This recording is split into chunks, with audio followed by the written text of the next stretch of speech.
This is Charlie here to guide you through FaceTime for Mac. Now this is just so cool. I've had a chance to use this a couple times now and it's just fantastic. So I wanted to kind of give you guys a run through of kind of how to get it, how to set it up, and some of the basic features that come along with it. It's pretty simple, so it won't take long. So let's get started. First thing you have to do is open up your web browser, obviously, and head to Apple's website to get it. So that's apple.com/Mac/FaceTime. And when you go there, you're presented with this web page. Now, if you're not familiar with FaceTime, because you don't have an iPhone 4 or an iPod Touch 4, you can read about kind of what it is, but it's just video chat. So hit download the beta right there. Notice you must have Mac OS 10.6.4 or later. So you must have Snow Leopard. You must have the absolute latest as of the time of this video. So once you click that, it will guide you through the steps to install it, and then you will find it in your applications folder, which is right here. Now the icon looks like this. It looks like a little FaceTime button. I don't know. You can see it. It's a camera. So you click on it, and the first thing it's going to prompt you to do is sign in with your Apple ID.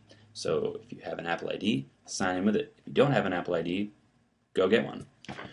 So sign in. Second thing you have to do is choose an email address that people can contact you on, because the computers don't have phone numbers, so you have to have an email address to do it. Now this can be any email address you want, as long as it's an email address that is connected to your Apple ID. If it's not connected to the Apple ID, it will ask you to verify it via email, and then you can use it. So it's just really easy if you've already set that up to where it is connected to your Apple ID, kind of like I have, and hit next. So now you're presented with this window. By default, you'll have contacts. Now this is my Apple Hot Tips profile on my Mac, so I don't have any contacts. But if you probably have a lot of contacts, so you'll have a list of contacts here and ones that you can FaceTime. You have a recent calls, which I have never opened it yet, at least on this profile, so there isn't a recent calls. And you can even have a favorites list, so you can go quickly to specific contacts to FaceTime. So let's get started with the actual FaceTime of it. I have my iPhone 4 here, and I'm going to FaceTime myself. So I'm going to go down here, click FaceTime, and click this. And you'll notice I'm going to get a call. A call is going to come in, and my computer's going to ring. Hear the ringing? It's pretty sweet. It sounds just like my phone does. You can kind of hear my phone's a little bit behind it. It's pretty cool. So I'm going to go ahead and hit accept. I'm going to mute my computer because I need to mute my computer. When I accepted the call, you'll notice as soon as I accept the call, the sound gets turned back on automatically. Well, I have to look at this camera now. You'll notice the sound got turned right back on automatically. So because you have to hear the other person. So I muted my computer afterwards because it'll just, well,